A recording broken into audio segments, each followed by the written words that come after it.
Calico, crazycapital. Come on. Hold up, I'm in here. Push weight, but no gym near. Crazy bars, no drinks here. Shorty wet, no swimwear. I had to hustle. Cook it up with the fiends near. Mel had the extended clip. You don't see curve with the beam there. Yeah.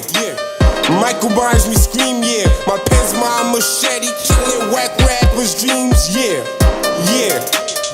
Not just a scheme, yeah. I really lived that life, but I got bigger dreams, yeah. I just spent some cash on a pinky ring, some loose money on the iced out grill. I swear to God, I ain't touch a deal, but upgraded my lifestyle still. I see the finish line, I'm just a block away. Till then I'm a rock away, posted with a blocker. My young boy swipe away these young horns. What's going on, guys? What is going on? It is your boy Joe Calico. You're rocking with Crazy Capital Media, Calico's Cooling Conversation. And as always, man, I get the dopest guests out of the world, man. I don't know how I be finding these people, but I do, man. And they said they're gonna come chill with us. They're gonna have this conversation with us. They're gonna rock with us on this Sunday. You know what I mean? So today my guest is the Straw Hat Dynasty. They are twin breakdance dancers, right? Am I saying it right? No, twin breakdance rappers and dancers. You guys dance and rap, correct? Correct. Correct. So before we start, you guys are from New York. You know, you told me you're from New York. You was born and raised in New York? Yes, sir. Yes. So what influenced you guys as far as getting into the breakdance and hip hop? I mean, because breakdance and hip hop, that's, people don't know, that's actually the start of hip hop, right? So I feel like you guys are kind of taking it back, where the young kids today that's really rapping, they're not into the graffiti, they're not into the breakdance, they're not into none of that, you know? So what inspired you guys? Because you guys look young. You guys don't look like you know, from that era. So how y'all get into this? All right. You want to start this off? I take this. You want me to start this off, or you want me to get into? I can start it off. You start it off. I'll just piggyback off. All right. Cool. You just stop talking, and I'll come on after that. We'll do the twin thing. All right. Check it out. So, you're right, man. A lot of people, kids, adults, a lot of people don't understand that this hip hop thing is actually a culture in its own. You know what I mean? Yes. Rap music is simply one element within a bigger culture of hip hop. And that's what we grew up learning. And that's how we were introduced to it. We were introduced to it as a culture, as opposed to this is rap music, you know what I mean? Or this is breakdancing, or this is whatever. We were introduced to it as a culture, and we believe that hip hop is a culture made up of 5 elements, right? Which would be MCing, the voice of hip hop, DJs who make the music of hip hop, right? Graffiti artists who create the art of hip hop, and breakdancing was the dance of hip hop. And the 5th element, we believe, it's interchangeable with different people's beliefs, but our belief is the 5th element is the knowledge you gain within each element you use and how you use it every day in your life to take yourself to the next level. So we believe those to be the 5 elements that make up this entire culture of hip hop. So when I tell you that I am hip hop or I do hip hop, I'm telling you that I'm a part of a bigger culture, and I'm not just rapping. I'm not just breaking. I am living this every single day. You know what I mean? Yeah. So that's how we view hip hop. So it's important to know that before we get into the origins of like where we started and how it started off. But just to pick back up on that, our father, he was a b-boy breakdancer back in the 80s, right? You know, my parents are like 80s babies. They were like teenagers in the 80s, you know what I'm saying? So their music was like literally the explosion of like, you know, hip hop music, you know, Run DMC, you know, all that came from my parents, you know what I'm saying? And then my mom was listening to like freestyle music, and she was a freestyle head, you know? So growing up, we were listening to music, from a different time in general. So I'm sure a lot of other, kids, they listen to music of their parents' time when they're growing up, right? So then our father showed us this old movie from the 80s called Breaking, right? Yeah. And it was about like breaking in California in like the 80s. And it was a whole different vibe than New York, right? Yeah. And but immediately when we watched it, we were like, look, we were addicted to it. We were like, yo, what is this? You know what I mean? We want to do this. So it was hilarious because back in California in the 80s, they was dressing kind of crazy. They had like bandanas on and spike bracelets and all this other stuff. I was in 5th grade going to school with a bandana on and a spike bracelet, like, yo, I'm cool as hell, yo. This is it. This is what I want to do. So walking up my hands. You guys lived in California for a little bit? No. Oh, just from the movie, just the movie. From the movie. All right. That's what I saw. I was like, oh, this is working. I want to do this. You know what I'm saying? And Jules, you can continue to how we got further into breaking. All right. So basically, like my brother said, we were always a decade behind, right? So like if you was listening to like music from the 2000s, we were still listening to 90s music. Okay. If you was listening to music in the 90s, we was listening to 80s music. You know what I mean? So growing up, our first CD my dad ever made me had Looking for the Perfect Beat by Africa Bambaataa, Breaker's Revenge by Arthur Breaker, the Freestyles remix, White Lines by Grandmaster Flash and the Furious Five, Play at Your Own Risk by Planet Patrol. Like these are like all like 80s iconic hip hop bangers, Planet Rock, right? So it was like very apparent that we were just living this and we didn't even know we were living it. It was just like a hip hop thing we were living. So we started teaching ourselves how to break dance just from like visually, imitation, and all of that stuff until we finally got into middle school, and then they offered it as like a after school program class, like at a Beacon program, like at a Hannock, like one of those things. Those New York after school programs. There's like a game room and everyone's playing pool and ping pong. You know what I'm talking about? Yeah. So I like, those. yeah, you know what I'm talking about, right? Yeah, those were fire back in the day. So, we started learning from an actual teacher around that time, and we was like in middle school age. So like what, like maybe 11, 12, right? And then we kind of strayed away from it for like a year or two. And then when we entered back in high school, we brought it back to fruition. And then that started a whole storyline and journey of us creating our very first B-boy. This story gets crazy, man. This story gets really crazy. It's like a movie. It's like we started our own B-boy breakdancing crew. Yeah. Right? And like as the years went on, we just started tacking on members through intense. Real quick, let's break down the history just a little bit more in detail. Okay. Now, we got some time here. So, okay. So we go into high school, right? We go into high school. I'm going to this gymnastics program that my dad used to go to, right? Because my dad did gymnastics in high school as well. And it was like a program where you go in the summertime and you get to use the gym and they have mats set out and you do gymnastics, flips and gymnastics, right? So we're going there. I get online, right? I get online like outside of the program. I'm online waiting to walk into the building, Long Island City High School, right? Yeah. It's Long Island City High School. LIC? Right? Yeah, this is before I'm in high school. This is 8th grade. I finished 8th grade. It's the summertime. The next fall, I'm going to high school, right? So I'm waiting online to go into the after school program. I don't know nobody. All of a sudden, this guy approaches me. Not a guy, he's a kid. This kid approaches me, right? Like a little older than me, right? If I'm going to 9th grade, he's going to 10th grade, right? Yeah. He approaches me and he goes, "Yo, what's up, man?" And I'm like, I'm like this little, I was like little. I'm like this little guy. I'm looking around. I'm like, "Oh, what's up, bro?" And he's like, I'm in high school territory now. I don't know what to expect. You know what I mean? And in the early 2000s, let's face it, shit was a little crazy, right? So he was like, "What's up, bro?" I'm like, "Oh, what's up, man?" And then all of a sudden he's talking to me. He goes, "Yo, man, you thirsty?" I was like, "Yeah, kind of." He goes across the street. He buys me some Gatorade, right? Yeah. And then we start vibing. We start talking. I figure out that he's like this crazy gymnastic star, like on track to go to the Olympics, right? Like he's nice, right? So we go into the program and we make kind of like a deal. I was like, yo, man, if you teach me how to flip, I'll teach you how to break, right? He was like, all right, cool.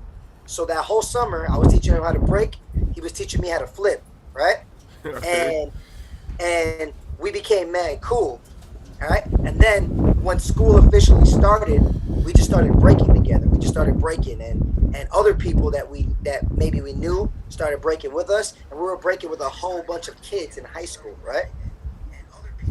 All right, George, you can continue from there. And this is like 2004, right? So we're breaking, and we're doing this, and like every time like a new crew member joins, it's like a very big deal because we like chill with them for like a whole year. We get to know them, and then eventually at practice we all call them out and battle. So in order to get into the crew, it's one person has to battle the entire crew at the same time. Okay.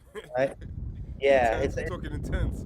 Yo, you have to work for that position. You know what I'm saying? Because this is like a brotherhood. It's not just a crew. So we started doing that, and it's like a dance movie, but in real life. So it's not cheesy. It's like actually pretty raw, kind of crazy. So we're going to practice spots. We're not that good in the beginning. We start training. The other older crews, they're like grown men in other crews at public spots, because there's like an underground scene in New York that you're a part of that nobody knows exists unless you're a part of it or you know somebody who's a part of it. Like I'm not even Julian and he's not even Anthony in that scene. I'm Jules and he's Trix. We have different names, different identities. You know what I'm saying?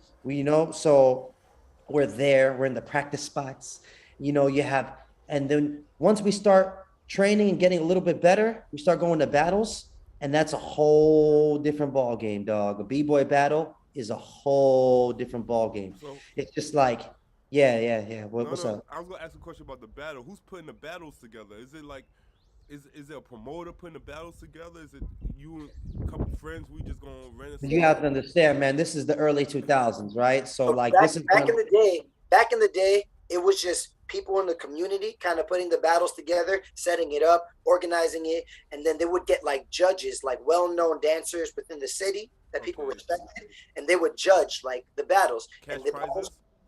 Cash prize. Okay. Cash prizes. Cash prize, mostly cash prize. Battles were like thrown by people who later became promoters for battles. And then a lot of it was just other b-boys who were throwing battles, or people who had like certain programs. Like anybody could really throw a battle. There was like small time local jams. We called them the local jams, where you go to like a gym in the school. We called them dollar jams. Where you go to like a gym in the school, and it's thrown by like the guy who runs the after school program there, right? But then a lot of people come, kind of like reminiscent of the jams in the park that they used to talk about in the Cool Herc days, in the hip hop history of the South Bronx. They called them jams. We call battle jams. It's the same terminology. Just everything comes full circle, right?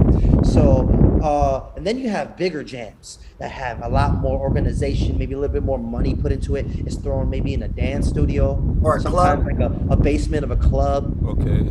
That was like that was considered big time back then, right? So like, yeah. And you had to like find these battles online on like certain forums, because back then it wasn't like, we didn't have like Facebook, like no Instagram, none of that, right? You gotta search for it. We gotta search for this. You have to search, or you have to be at one of the local practice spots where a lot of crews convene in one of the 5 boroughs. There's spots in Queens, Brooklyn, whatever, and people would just dead pass out flyers.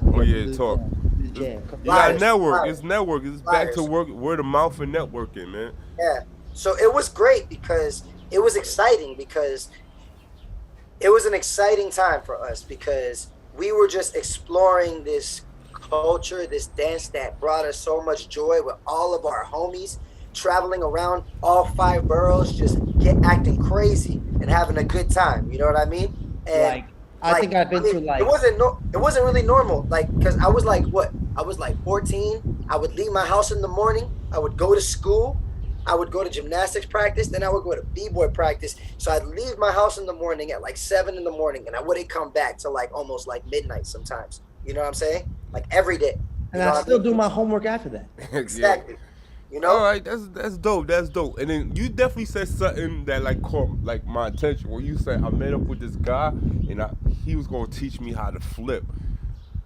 I can't flip right now. You tell me somebody could teach me how to do a flip. I thought like these was gifts you was just born with. Like, you know what I mean? I never thought like I could go learn that.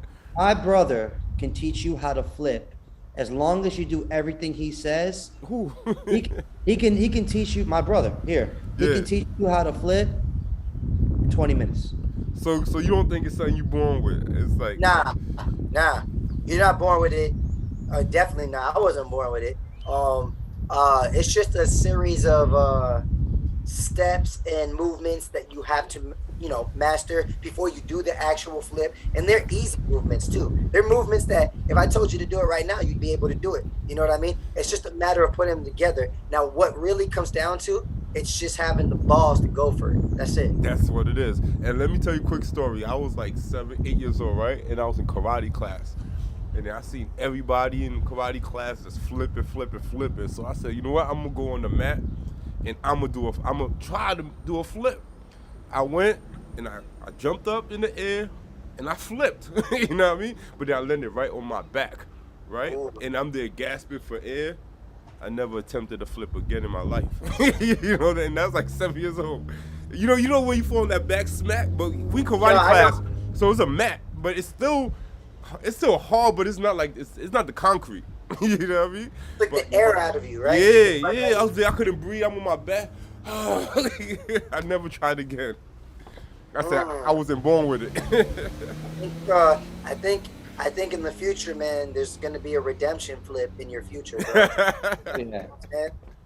So I think so. I hope so. So that's super dope. So that's the breakdance story, right? So that's the breakdance. You guys love dancing. Your pops is doing it. So I guess you definitely saw him doing it while you was younger, and he must have inspired you to do it. But where did the rapping part of it come from? Okay. Okay, Jules, I'm gonna let you take this, but before we do it, I'm gonna wrap up the breakdancing. Oh, okay, cool. Really quick. Yeah. All right, because I told you the story gets really crazy, right? Right. So that was just the beginning, right? That was local. Soon, and we'll get into detail maybe when we come into the studio in Brooklyn and we talk about it. But like, soon we go from local to national, or to tri-state, and we start battling tri-state in other states. Then we go from tri-state to national, and we start battling, flying out to the West Coast, Vegas, this and that. And then we go from national to international, and then we start battling all around the world. I'm talking like Europe, I'm talking like, other countries, other continents. And we really lived a whole life that a lot of people would say we lived a whole other life. Like the life I have now is a whole different life than what I once had when I was doing that, like full time. And it was like living like 3 like lifetimes in one, because the experiences was crazy. Like imagine going to like another country with 10 of your best friends like every other month. You know what I'm saying? It was crazy. And you're going there and you're in a raw hip hop environment with huge rooms and international stages with people from all around the world. I'm talking about, we're doing ciphers and getting down in the jams in rooms with people from France, Brazil, Sweden, Korea, Japan, like all in the same room, like everyone gathered in that same room in these big venues. And then we're battling, we're talking ish, right? We're talking ish to a whole nother human being who can't even understand our language, but we all can communicate, because battling is very intense, know. And then we all communicate with that understanding of hip hop, that love of hip hop. Like we can speak that language without speaking the same language. You get what I'm saying? So it was very important for you to understand that in order to reach the rap part, we had to live this life, and this life was very extensive. Like, you know, we traveled all around the world. We took it there. We took it Yeah. there. We like movie status. You know what I mean? It's like a So yeah. sport. Y'all treat it like a sport, man. Y'all had to Oh yeah. practice. Y'all had the games. You had the home games. You had the away games. You know, so. Pretty much. Pretty much. So yeah, so here's how the rapping came into play, right? All right, so I'm still knee deep in my b-boy life, and I'm like, yeah, I'm gonna be a professional dancer. This is my life. This is my life. So, I'm gonna use some New York geography for you, and I know you would be able to understand because you know the trains pretty well, probably like me, right? Yeah, yeah. So, I was going to Brighton Beach one day. There was like the queue line. I'm talking, and I live on the end, so that's like last stop all the way to last stop, right? Yeah.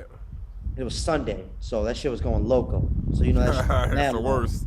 Oh my god, right? So I'm going there because I have like a double date with one of my crew members, right? Some girl he's talking to at the time, and then some girl I was talking to at the time, whatever, right? That's not important because the date was whack, right? So I was on the train going home, just like, man, this was a whack date. This chick was whack. And now I have like a 2.5 hour train ride all the way home, right? I didn't have a smartphone back then, dog. I had a sidekick. You know what I mean? Yeah. And even if I did, you know, I don't get no type of service underground and shit. You know, Yeah. so I'm like, Sidekick was popping. Nah, that was that was my smartphone. That was Sidekick was popping. I love sidekick. Everybody wanted a Sidekick. I miss the I Sidekick. love sidekick. You know, I was like a surgeon, man. Anyways, so I'm there, and you know, when you're on the train, 2.5 hour ride home, you know, with no, like, basically no form of entertainment or music, you know, you're thinking. You're just thinking. You're like, wow. So I started thinking to myself, I'm like, and these are just random thoughts that just came out of nowhere. I'm like, man, I love b-boying. I love dancing. I love hip hop. I love this shit. And I always found myself very good with words. I started thinking, like, you know, I like words.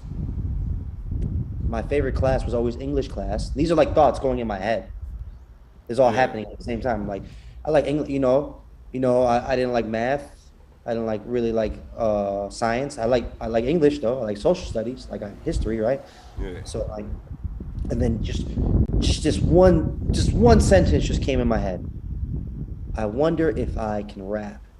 Just like that. There was nothing that built up to it. There was no like, oh, I always wanted to be a rapper. You know what I mean? Like whatever. It was just so random. It was like, I wonder if I can rap. So I could have just forgot about it and then continue on, right? But my curiosity and the amount of time I had, you know, got the best of me. And I took out my sidekick, flipped that screen open, you know how it goes. You wrote a verse. Right? And I went to the notes section, because you know the notes section, Yep. right? And in the next 2 hours, I had written my first ever verse, Okay. right? And by the time I got off the train and I looked at what I had written down, it was just like, whoa, like, did I write this? Did this really just come out of me? Like, you know, because I knew right then and there that this verse was not whack. Yeah. It just wasn't whack. I just knew it. Like you just hear something sometimes and you're like, yeah, that's not that good, or it's trash, or like, you know, it needs some work. I'm just like, this is pretty good. This is not whack at all. This actually sounds like I've been rapping for like at least 6 years, right? And it was that was it. It's just like a natural gift that just manifested. You know, me and my brother's theory is that all the years of b-boying and listening to jazz, funk, hip hop, old school hip hop, and like kind of just rapping out the words of our favorite rappers from like the 90s and the 80s, you know, all the side groups that nobody really listens to after 1996, all the dope ass artists in that golden age era and shit, right? Yeah. Like they were like our subliminal hidden teachers. right? So for when the time came for me to like discover if I could rap, it just all shot out of me without me even having to really think about it. You know, Yeah, our theory is this. Our theory was this. Look, so as Julian said, like when you're dancing, you're kind of like, if you like the song, you're rapping song to yourself as you're dancing. You know what I'm saying? So like, you know, by doing that over and over again, we developed the muscle memory in our mouths to flow. You know what I mean? And then we were like, and then I believe that all the traveling and world experiences we had and all this stuff was just giving us like, it gave us the ability to speak to people, you know what I mean, to express our opinion, you know. And then it was just like, also like when you're dancing, you have to have rhythm in your body and be able to like become one with the music. So when you can make your body one with the music, to transfer it over to your mouth and words, it's like, it's just kind of like secondhand. It's like, oh snap, I've been doing this with my body. Now it's just transferring over to my mouth with words. You know what I'm saying? so yeah, we had flow, we had vocabulary, we had all the necessary tools we need to rap, right? And then once I did it, I showed my brother my verse, right? And then I rapped for like maybe almost a year until my brother started to try it himself. And then he did it. And then he discovered that he could do it too. And then, you know, it was just in the beginning something we were just messing around with. I mean, we were writing verses. We was finding every opportunity to like perform live for people, and not like open mic live, like just like kind of like what we're doing now, like just chilling in a group of people, like, yo, let me show you this rap I wrote, or like, you know what I mean, or this or that. Check out this rap I wrote. And we were just, it didn't matter where, and like we're twins and we know each other's stuff, so like we were naturally kind of training our ability to perform. So like I knew all his rhymes, so when he would rhyme it, I would dub him on the ends, and I knew exactly when to dub him and how to do it. Perfect. You know what I mean? We can still do it. Yeah. So we were just doing it, but we're still breaking hardcore at this point. We're still breaking still b-boying hardcore. So yeah, basically, what happened was, at this point, I exhausted every type of, at least I thought, I exhausted every type of 90s hip hop I could listen to, right? And 80s hip hop. And I was one of those people who was convinced that hip hop was like becoming whack at the time because it was getting too bubblegum or too whatever. Although now that I'm older, I realized that I was just being a little stubborn kid, and like, you know, hip hop changes, and you know, there are still dope artists with different sounds that you can appreciate, and they can be dope too, you know. But back then I was being like a little ignorant kid. Like if it wasn't 90s, I wasn't fucking with it, right? So basically, my brother went to a concert, and he saw an independent hip hop artist, somebody we've never seen before, who's not from the 90s, who's currently rapping today and trying to do it on their own. That idea didn't even occur to us. Like, people, you could make your own hip hop music, and like you can like make your own thing and whatever. And on top of that, this guy was nasty. He was incredible. And then once we researched him on YouTube, because YouTube started to come out back then, right? Like it was the beginning stages. It put us on to a world where there were other people doing independent music as well. And then that's when we were like, oh man, people can do this on their own. You know, this guy looks like he has fan bases in like other countries, right? So he must be paying his bills doing this. You know what I'm saying? So like with the surgence of the internet, mixed with our newfound abilities, we was like, all right, you know, I do I want to wake up? Do I want to put a suit and tie on? And do I want to take orders from some other dude? Or do I want to wake up, make music, and that's my life? Oh, that's dope. So I got sirens in the area. Sorry to the audience. There's a couple sirens. So Nah, So, did you guys ever go to a studio and like record the songs that you wrote? Good question. So, yes, when we first came up, we had went to one of our boys' studio really briefly. His name is Lucas Fable, and we went to his studio and we recorded like this song that we had written or whatever, and it was cool, and we enjoyed the experience, right? But we started to realize, like, man, if we're gonna make music, it's gonna have to be on our time. You know what I mean? Like, I can't wait for people.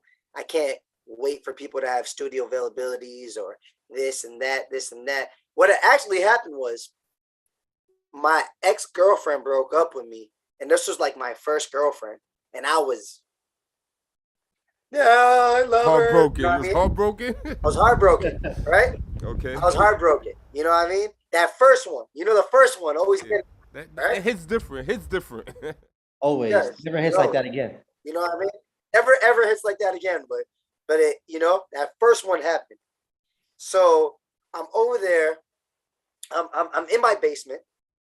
I'm with my cousin in my basement, and my cousin looks at me, and then he looks at, like, we have like these storage units in my basement. We have like 2 storage units. We have Right next to each other. one, and then a wall that separates the other one from the other one. So it's like storage unit, wall, storage unit. And he looks at me and he goes, "Yo." And we were on spring break, so we didn't have to like go to school, go to work or whatever for like 10 days or something. He was like, "Yo." I was like, "What's up?" He's like, "Yo, you want to build a studio?" I'm like, "Yeah, let's do that." Right? And just like that, it wasn't like nothing, it wasn't nothing crazy like we've been talking about it. It was just like random. It was like, "Yo, you want to build a studio?" I was like, "Yeah." Right? So we just like emptied out the storage unit, got some like sledgehammers, and just started going to work, just knocking stuff down, like shelves down off the wall, stuff like that. And we have this dude in our crew. He's the DJ of our crew. Everyone needs a dude like this, right? He's like MacGyver. Well, he's one of the DJs. We have 2 DJs in our crew. We have 2 DJs in our crew, right? One of our DJs, he's like a DJ, but he'll fix your car, he'll set up your internet, he'll do it all. Like, he knows, he'll sheetrock your living room. Like, he just has mad skills. Like, you know what I mean? Like, he just knows mad things, right? As a kid, he used to take apart like speakers and then put them back together again. You know what I'm saying? Yeah. That was just him, Point is, he's a good guy to have when you're trying to build a studio, because he knew exactly how we were going to do it. I hit him up like, "Yo," I knew I was going to hit up. I'm like, "Yo, Randy." I was like, his name's Randy, DJ Sukai, right? He's Guyanese. Shout out to DJ Sukai, right? It's New York, baby. We multifaceted here, right? So I'm like, "Yo, Randy," I was like, "I want to build a studio." He's like, "Okay." He's like, "Where you want to build it?" I'm like, "In my basement, in the storage unit. You know those storage units in there?" He's like, "Yeah, I know those." He's like, "All right, man, give me like a day and I'll come up with a plan." Sure enough, day later, he had a plan. He came through. He goes, "Okay, guys." He was looking at it. He was like, "This is what we're gonna do." And everything was ready because we had knocked out everything, right? It was just an empty, hollow concrete room, right? Right. So he was just like, "All right, man, we're gonna do this. We're gonna do that. We're gonna buy 2x4s. We're gonna nail them into the walls. We're gonna stuff insulation, all this other stuff, right?" And I was like, "All right." I didn't know what I was doing. I was just the hands. I was like, "You tell me what to do, I'm gonna do it," right? And sure enough, as time progressed and the months passed by or whatever, we had a studio in our basement. Had a studio, Dope. That's crazy. And all right, so with the music, right? You guys are a decade behind. You said you're a decade behind in the music. Well, that's how you grew up in the music. So Yeah.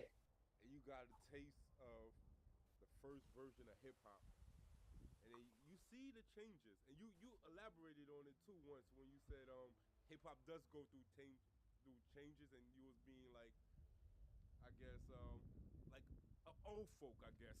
Yeah, I was being a little I was being a little ignorant. I was being Yeah. ignorant. The ironic part is we were mad young, being old folk. Being an old folk. We were young. I was like 19 being an old guy. You know? So I gotta ask you guys now with the direction of how hip hop is now. It's like It's wonderful. It's wonderful. rough, it's super. No, it's the best. It's the best it's ever been. And I'll tell you why. I say they're making a lot of money now. So I mean, we talking that's why it's the best they ever been, or Not even.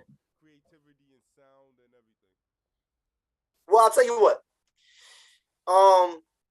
Anytime there's money involved, and a lot of it, there's always going to be people just trying to jump into it just to make whatever they can make. And most of the time, you know, that's when you get like that generic sounding, everyone sounding the same, everyone doing the same trap style, everyone doing the same. Or trending, anything trending. Really. Anything trending, you know what I mean? You know, like there's like trends that come, they go. That's why you got artists out there 15 minutes. You know, you had Little Pump come into the game for a second. Now where is he? You know what I mean? You had like, you know, these other artists come in and all the littles, really. Except a lot of the littles. Except for Wayne. Wayne Except the original Littles. Yeah, exactly. Except the original Littles. Yeah. But point is, when you have those that come into the game because they love the music or they love the culture or they love pushing the boundaries of what you can do, you know what I mean? Then you start to get like these incredible artists like out of nowhere. You know what I mean? Julian, take over because I got to put my laptop on the charger. Okay, yeah. So basically, if we're talking like a mainstream sense, right? Yeah. Like, okay, radio and what people consider mainstream is really radio, right? Okay, hip hop, the state of hip hop is okay because you have a lot of really talented artists who, like my brother said, take it there, creative with their creativity, and also make music with substance, but also make stuff that's very appealing, you know? And then you have a lot of generic people, right? Now, if we're talking the independent scene, the scene that we're currently part of, or the scene that I refer to, basically the YouTube scene, right? The scene where people who make their own music, it's a whole nother ball game. It's a whole nother world. It's a whole nother business. There are people doing phenomenal in that world with business and with money, right? And just making music the way they want to. And when you look into that world, you see so many different sounds. I mean, you know, you see people taking the generic hip hop sound that's out today, but packing in mad substance, techniques, and abilities, and just taking the sound of it. So it sounds appealing and it sounds catchy, but it's not. That's the thing. I believe that as an artist, you should always look at why people like certain things, because there's something to take away from that. Even if you're not into it, you know what I'm saying? Even if you're not into like mumble rap or people just like whatever, be like, like really try and study it. Like if you're really trying to be the best artist you can be, why do people like this? You know what I'm saying? Yeah. And then you start to realize like, oh, you know, they're hitting frequencies sonically that people enjoy. People enjoy, you know, some of the things they're saying, the way they're doing it is catchy. Maybe I can do that, but in my own way. Maybe I can implement some of those elements into my music. Not fully go there, but maybe I'll just, because honestly, I think it's whack if anyone's just copying someone else's style. I think, and this comes from breaking too, because in breaking, it was like, everyone was just trying to be super original. Everybody was just trying to create their own style of movement. So I believe the same should be done with hip hop music. I believe that it's okay to have influences. It's okay to take influences from other people and techniques and whatever. But at the end of the day, as far as like your overall sound, you should be aiming to get to that most original sound you can get to. Yeah. You know? Right That's now, why hip hop is the best it's ever been, because there's so many. No, sorry to cut you off. I get what you're saying, because there is a lot of trend rappers, right? It's like, this is hot right now, we're going to follow the trend, right? And I definitely remember a time with New York hip-hop where everybody sounded different, right? Where you had Dipset from Harlem, they sounded way different from Jay-Z. Then Nori came out from Queens. Then you could name a list of everybody that was out, and they all had their own unique sound, and it all was different. But right now, with the big checks coming through YouTube and the streaming services, everybody want to get that check fast. So it's like, oh, that's hot right now. That's hot. That's how we gotta copycat and make the next version of it, because you know they trying to get the check. If that makes sense. I agree. Yeah. I agree with that. And you know what? That might work out for some people in the short term. But what I'll tell you this. Yes. That's to me, that's just kind of like you're throwing yourself in a sea of people who are all doing the same sound. So A, it's going to be harder for you to stand out, right? B, as soon as that sound's not popular anymore, you're not popular. You're not popular anymore. So like, I believe I'm a firm believer in the steady growth of just creating your own original sound, doing your thing, and those who are drawn to what you do, they'll be drawn to what you do. So no matter what happens when the trend changes, people don't care, because they weren't there for the trend. They were there for the music they like coming from you, you know? Definitely. So that's kind of the way we're on, you know? That is the way we're on. You know, and that's the reason why J. Cole, Kendrick Lamar will never not have a fan base. You know what I mean? That's the reason why Nas to this day, Nas has a fan base. So dropping fire albums. Bro, He's still Nas's dropping last fire two albums, albums. crazy. You know?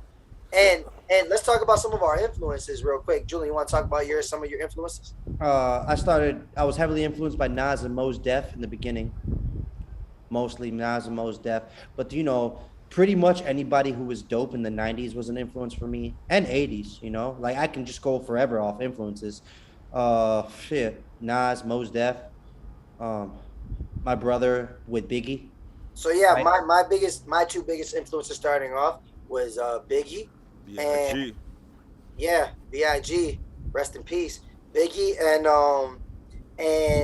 Eminem from his mixtape era. So not like Marshall Mathers, you know, new type Eminem, like Eminem from the Infinite mixtape, which was like what he had going on before he like changed up his whole style. So it was like a 90s version of Eminem. Yeah, right? like a 90s version of Eminem. Yeah. So it was like Biggie and that style of Eminem was like my original foundation. And then like my brother said, anyone who was dope at that time, like, I mean, we used to listen to everybody. From Organized Confusion to the Fushnikins to the Bush Babies.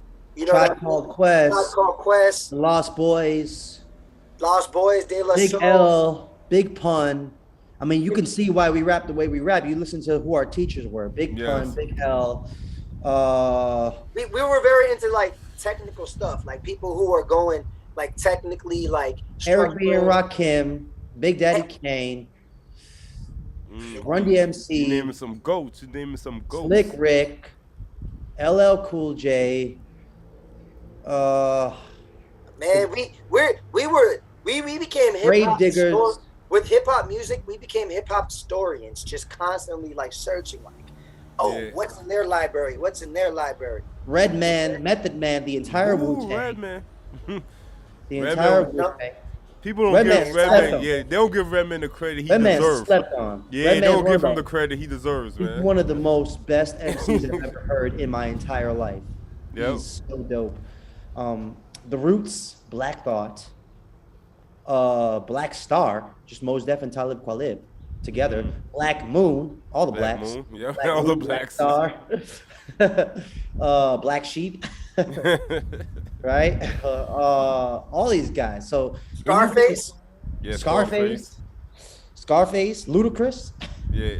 Andre 3000. Andre you 3000. get it, man. You get it, bro. We can go. Busta Rhymes. We can keep going, bro. We can just keep And going. the names you naming is definitely from like a lot of different genres, subgenres, I should say, of hip hop. You know, hip hop is broken down to many subgenres, right? You got gangster rap, you got conscious rap, you got down south, you got screw. So when you guys are creating music, like, I want you guys to box yourself in, but like, what genre do you guys feel more familiar with the stuff you guys create? I think this would be I think this would be more appropriate in terms of sound, right?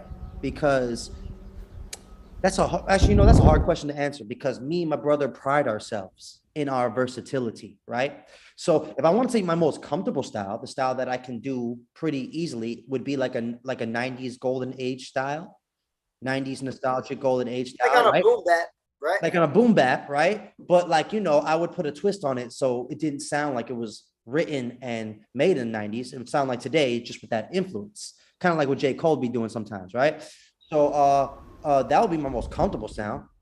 But shit, you throw on a fucking trap beat and me and this guy will fucking transform. We'll transform and we will do it. The point is that our personalities, our influences, I like anime. I put a lot of that into my music. We like certain things, right? That will go into whatever sound we are training ourselves to learn. So if Straw Hat Dynasty does trap, it sounds like how Straw Hat Dynasty does trap. It doesn't sound like how this guy does trap or this guy does trap. You know what I mean? As far I can tell you rappers we've been compared to. That might help, right? Yeah, okay, yeah, go for it. We've been compared to Logic a lot. And that's easily, I can see why we were compared to Logic because, I would assume Logic had a lot of the same influences as us. You know what I'm saying? He's the same age as us, and you could hear it in the sounds that in the way he's doing it. But yeah, we've been compared to Logic. We've been compared to. It depends too, because like sometimes like I can get raw and gritty, and sometimes I can get conscious. So sometimes I've been consciously compared to like, oh, that kind of sounds like J. Cole, something he would do, or that's or that sounds like Eminem. That kind of sounds like Eminem. Yeah, So like, it's interesting. I think you would definitely put us in stuff that would be considered like substance lyrically. I would say that. So definitely in that. But over the years, see, this is the problem, and not the problem. This was what happened in the beginning. We were straight crazy lyrical, right? And then when we started learning and understanding how to make songs, because you could spit like crazy bars and nobody want to listen to your song. You know what I mean? That's so true. It is what it is. They're two different skills. Like learning how to be a fire MC and a song maker. Yeah, learning how to make a song. Musician. They're different. But when you can marry the two, then you got something going. You know what I'm saying? But like, so what had happened was, fast forward, so me and my brother, we're Puerto Rican, Italian, and Irish, right? So one of our cousins from Puerto Rico lives in our neighborhood, and he had gotten a new roommate, right? This new roommate was making like Latin music, right? Like reggaeton and different things like that, right? So we went to my cousin's house. He had a little like mic set up in his room or whatever. And I was like, let me hear your music. He showed me his music. I was like kind of blown away. I'm like, this sounds incredible. This sounds like industry standard, like reggaeton type music. I mean, and he's making this in his room. You know what I mean? A tiny ass room with no sound treatment. I'm like, this is awesome, right? So, yeah. So we start linking up with him. We start vibing. When you get together and the vibe is right, we start getting together. The vibe is right. We're talking about music. We're freestyling stuff. I'm giving him like mixing techniques. By the way, I mix all my own shit, but we'll get to that in another second, right? We're getting into that. And then all of a sudden he goes, yo, man, you guys are really talented. He goes, why don't you try doing this? And I'm like, doing what? He goes, do something like this, man. Put more melody in it. And I'm like, damn, I've done it before, but I'm not really too good at it. And he was like, well, let me show you. So he starts showing me how he approaches melodies and how he uses his voice. He goes, now I want you to use yours. So we're like, all right. So we're going there. Before you know it, we come out with our first Latin track, like our first Latin fusion. But we're spitting in English, but it's a Latin vibe type track, and it sounds, and I'll send it to you, man. It sounds fucking awesome. It sounds awesome, right? And I'm just you throw that on the party, people going crazy. Okay. Yeah, and I'm just like, I made that. I was like, yeah, I was like, damn, I did that. Like, what? Right? So then he opened up a whole new world for us, right? And I was like, wow, we could learn to use melodies, right? so then we go on this journey and start like practicing and making some like whatever songs, like whatever. You got to go through a couple of like whatever like experiments to like truly understand how to use your voice. And then we make this one project called Coffee Shop Vibes because we really like lo-fi music, right? Lo-fi hip hop, that chill, jazzy, kind of just laid back, slightly boom bappy. Kind of sounds like Jay Dilla, New Jabez kind of shit. Yeah. So we make a whole album called Coffee Shop Vibes, and it's just straight chill, lo-fi kind of music where we're rapping on it. Melodic, happy music. We're using a lot of melodies, right? And that project really took our melody game to the next level because it was like a different challenge, a different experience. And I'm very proud of it. I mixed the whole thing on my own. You know what I'm saying? So like, you know, and that's a whole other topic about mixing and independency, but like, cause we're really big on that. But yeah, so that's kind of like, we started using melodies, and now the music that I've been writing lately, or that we've been writing lately, it's now we're like really fusing like rapping and melodies in our own way. And I just can't wait to record all this new music, you know? So that's dope. That is dope. That is dope. So I'm gonna ask you each your favorite rapper. Just give me one. Just give me one. I know it's hard. I know you got a list. You gotta just name the list, but I just want to know like your go-to. You gonna get stuck on an island. They say you could bring this one song or this one album. You stuck. You know what I mean? All right. Well, with that being said, I'm gonna say it changes from time to time. You know what I mean? Because like you could listen to your favorite rapper, but you can over-listen to like his stuff, and you're like, all right, you know, I want to listen to something fresh now, new, and then you get stuck on that until you move to this and that. My favorite, well, if I had to pick my favorite rapper of all time, it's probably gonna be Eminem. Okay, Eminem. Like favorite rapper of all time. What Eminem? what you got? No, Eminem is cool. I like Eminem is cool. If you're like, who's your favorite rapper of all time? You know, because you know, and I'm not trying to get into this debate or whatever, but you know, me as an MC who really understands the craft and the history of it, I'll just straight tell everyone right off the bat. I'll just say it right now. Eminem for me is the greatest rapper to ever do it, and is still living today. That's just what I believe. People will say it's Biggie. People will say it's Tupac. People will say it's Jay-Z. Yeah, Jay-Z mines. People will say whoever they believe it is. That's just who I believe it is. You know what I mean? And with music is also about like the time period too, right? It's like when you growing up, it's like, you know, certain songs, it takes you can remember exactly where you was at. You know what I mean? So it's really like what you was rocking that core stage of your life, which might be, what's that, 18 to 21, maybe 16. Am I saying it right? But I understand what you're saying. Yeah, so because even though there's a lot of super dope rappers, like the Baby right now is a fire rapper.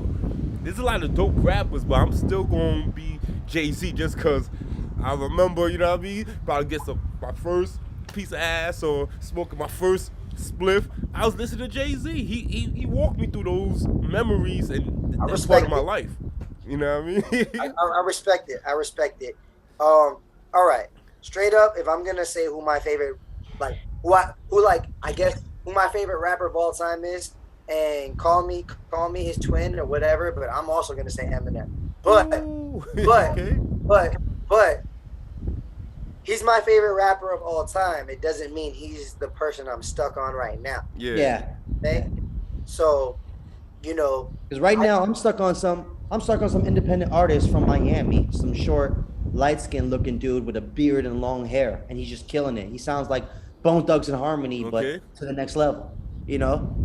Yeah. You know, so yeah, and I currently like listening to these lo-fi type artists.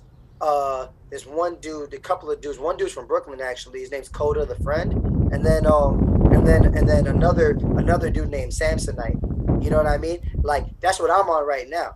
You know? Yeah, me too. Samsonite, Coda the Friend, Leroyce. Yeah, So I'm on like a lo-fi kind of jazzy type. It sounds like Like Earth Gang. It almost sounds like new age Tribe Called Quest, almost. You know, slash De La Soul slash Jungle Brothers. You know?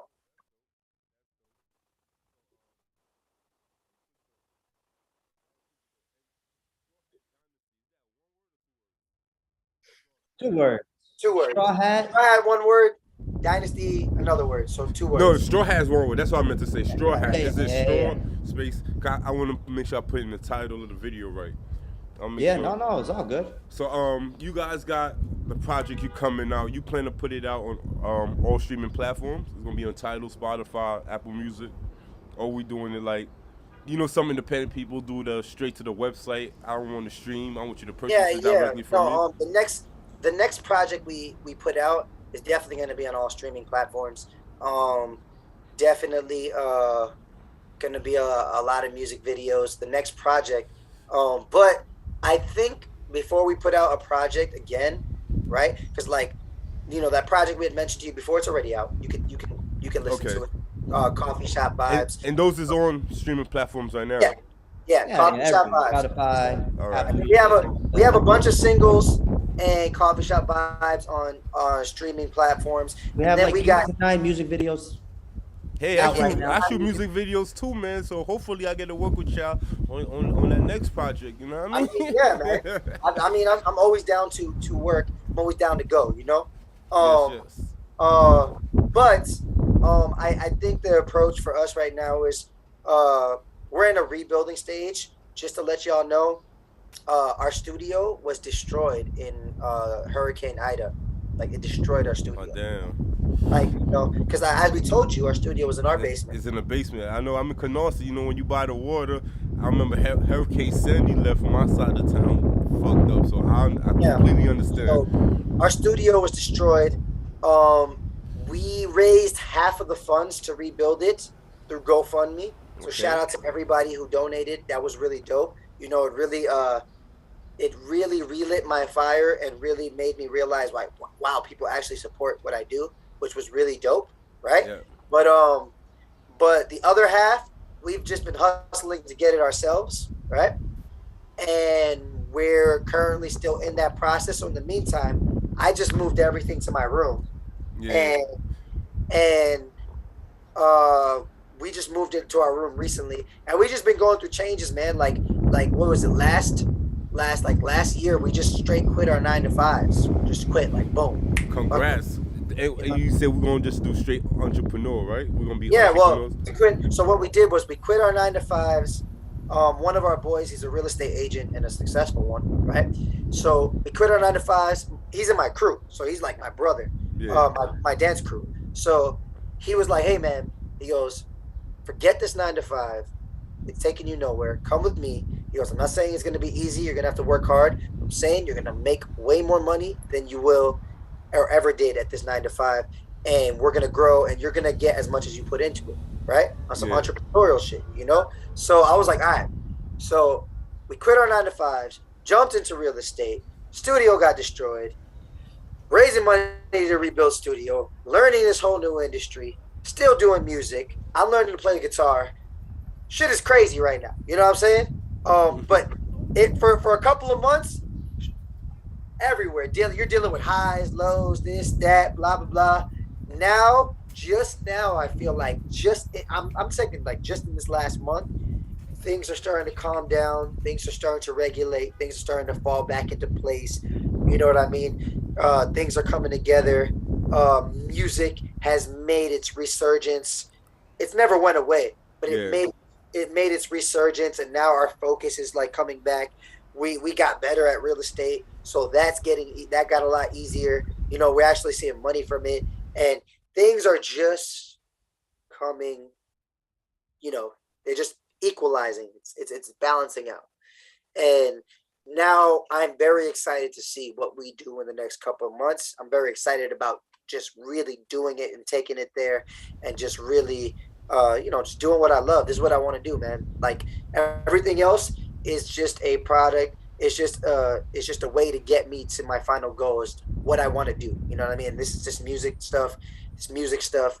and you know, I just want to spread my message, and not to sound cliche. I mean, I don't know if a lot of artists say this, but I truly want to affect my listeners in the most positive way through my life experiences, through my music, and I want to really bring the aspect of the culture and the vibe of like real hip hop into what we do, whether it's music, whether it's content, whether it's videos. I just want that vibe and that whole like feeling to really be in everything we do, you know? Definitely, and there is a way for content right now, right? Like we live in a time where we are rich in content, and content is key right now. That's why I do this podcast. That's why I have the many other shows.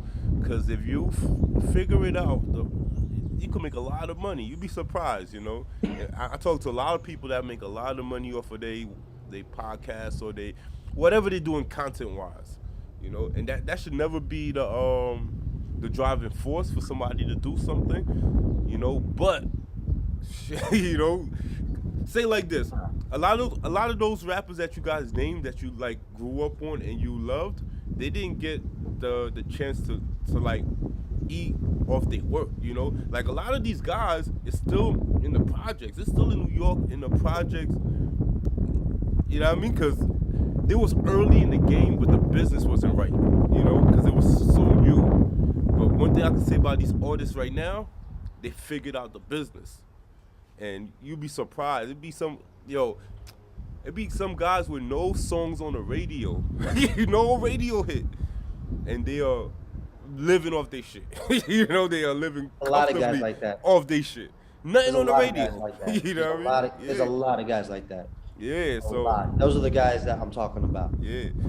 This independent scene. The independency. That's what the streaming. I'll tell you. That's another thing. That's what the streaming platforms gave us, right? Because before the radio dictated what's hot, and then I used to be like, this song is trash, but the way the radio played it, by the time next week hit, I'm humming the shit. You know, I'm in the car. I'm like, I ain't like it when it first came out, but they programmed me to like it because it's everywhere. So the streaming, the benefit of the streaming is you could go find what you like. You know, if you want to hear some conscious rap, there's so much dope conscious rappers that's not getting no light. But they did. You just gotta go find it. You want to listen to some real trap, murder rap? You could go get. You want to listen to We About to Hustle? It's all for you right now. Like, so I'm a piggyback when you said music is at the best point of it could have ever been. Because back then, you might have liked this shit, but you would never heard it. They would have made you hit this bubblegum shit that you don't like. But promise you, they would have played it so much in 2 months, you would have been singing it. You would have been part of the wagon. You know what I mean? Dog, I don't even listen to the radio, if I'm being honest. Yeah. I don't listen to the radio anymore. Yeah. I just go, I make my playlist. I'm like, oh, this guy dope. Add him to my playlist. Oh, this guy dope. Add him. So here's another thing. How do you guys feel about the streaming service when it comes to, I remember growing up and I came to your house and you had like a dope CD collection. I thought you was the shit. I'm like, word, you got that? Word, compared to paying $10 like a month for the streaming service for something that you will never own, right? Because the minute you stop paying that $10, that library's gone. Compared to, you know what I'm talking about, back then, you used to go to people's house, they had the wall. It was wall full of albums. Well, it all depends on what your preference is. Yeah. You know, if you like owning a physical copy. Yeah. For the reasons of owning a physical copy and having the album art, and you can play it, you can bring it with you to places and things like that. You know, just the idea of owning a physical copy, you know, it's cool. If we're thinking logistically, you know, a CD on average is from $10 to $15 anyways. Yeah. So if you have like 50 CDs, that's like a couple $100 bucks. Yeah. Couple $100 bucks. I see where you're going with this. So, like, if you're paying $10 to have these 10 to 15 CDs for $10, yeah, for thousands of CDs, you got a million CDs for $10. Exactly. So, you know, regardless, if you can't pay them that stream anymore and all those albums go away, they don't really go away. You just can't have access to the site You know, the minute you get $10 again and you're able to get another month of it, you get all those songs all back. Yeah. You know, your history, your library, the algorithms of them knowing what Plus, if you go to YouTube, I like YouTube Music. Like YouTube Music is, I think, the best. To be honest with you, on the low, it's just the best in my opinion, because you can get like all those songs that like get flagged for being on streaming platforms for copyright reasons. Yeah. YouTube is more lenient with that, like remixes. You know what I mean? Yeah, Stuff or like remixes or like old like mixtapes. Mixtapes, yeah, I was about to say that because you can't get mixtape stuff on Spotify. yeah, some of my favorite songs was on like those Lil Wayne mixtapes, those Joe Budden mixtape, those. None of that is on Spotify. None of that is on Tidal. YouTube Music is is the best investment in my opinion because and you can download songs on YouTube Music to go into like in your app where you can listen to it when you don't have service. So like you can actually download the songs and not online and listen offline. You know what I'm saying? That's good for my train riders. You heard? Y'all hear that? Exactly. You know, so don't sleep on YouTube Music. YouTube Music lets you watch videos as well. Yeah. So, that's like, dope. That's dope. It's overall, I like YouTube Music. Yeah. Nah, that's dope. I mean, yo, you guys are super dope, man. I'm not gonna keep you all day. Definitely would love to have you guys back on the show. One of the other shows, the freestyle show, the hip hop show. Yeah. Definitely check out my channel. We have the show. We have the Rooftop Cipher. I put the cipher. I just man. I just subscribed to everything. Yeah. And you heard us talking all this stuff about all that we do, you know. Yeah. You know, when that time comes, I want a time to show and prove, you know. Yes. Yeah. What's up? And I'm a content creator too, so I would definitely love to maybe team up with you guys and do something, maybe even on the breakdance level of, you know, shooting some type of, like I said, content is key right now in propelling the brands, you know. And content is the easiest way to get in front of people. So I'm always down to shoot some content. You know what I mean? Yeah, man. I'm super down too, man. It was a pleasure. Thanks for having us on your show. I feel like this was a great introduction conversation to many more like fun podcast conversations we could have. I can only foresee the crazy stories that will come out in the next conversations, because this was kind of just like we kind of just threw you our history and like a quick summary. Yeah. But if we really break it down into detail, there's lots of crazy stories, and I'm sure you have a lot of crazy stories too. So I look forward to it. You said it perfectly. This was an introduction. So, you know, the show is Calico's Cooling Conversations. I always tell people, I'm not really trying to interview people, but this was my first time meeting you guys. So I want to hear the story. So it came off as an interview. So definitely when we bring you back, they'll be like, all right, we knocked out the interview. We know who you are. Let's get to some the real shit. You know what I mean? Let's get into the grits of it all. You know what I mean? So definitely, everybody, you know, y'all been rocking with me forever, man. Thank you for rocking with me. Please like, share, comment, subscribe. This at crazycapital media on everything, man. I just started a TikTok also. My kids told me I gotta get with the times, man. So I started a TikTok. So you guys, please follow, show us some support. And I know I didn't shout out your Instagrams. What's the Instagram for the brand? And Straw Hat Dynasty. Straw Hat Dynasty. Spelled exactly how it sounds. Straw Hat Dynasty. Hat Dynasty. No fancy ways, no adjectives, no letters, no abbreviations, you know. Yes. And I will definitely have a link in the description of this video, you know, to the Instagram page, you know what I mean? Oh yeah, I would love to put this on my social media platforms, let people know about this interview. Yes, definitely. And I'm gonna ask one more question and then we out of here, man. So I'm gonna ask you guys just to leave the audience with one word that describes the brand. You know, the Straw Hat Dynasty. What's that word? Well, let's do a word each. So it's 2 words. Let's do a word each. You give me your, because it's perspective, right? It's perspective. Yes. Yeah. I got my word. What we talking? What we thinking? Raw. I like that. And when it comes to hip hop, people love everything to be raw. You know what I mean? Not cookie cutter, not seem like it's commercialized. Jules, what you thinking? Original. Raw and original. I like that.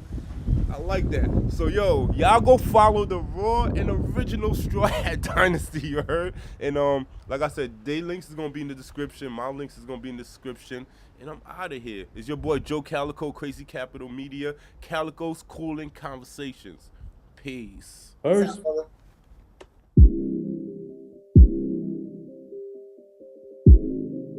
Yeah, Calico. Crazy Capital. Come on. Hold up, I'm in here. Push weight, but no gym near. Crazy balls, no drinks here. Shorty wet, no swimwear. I had to hustle. Cook it up with the fiends near. Mel had the extended clip. You don't see curve with the beam there. Yeah. Michael Myers, we scream, yeah. My pen's my machete. Killing whack rappers' dreams, yeah.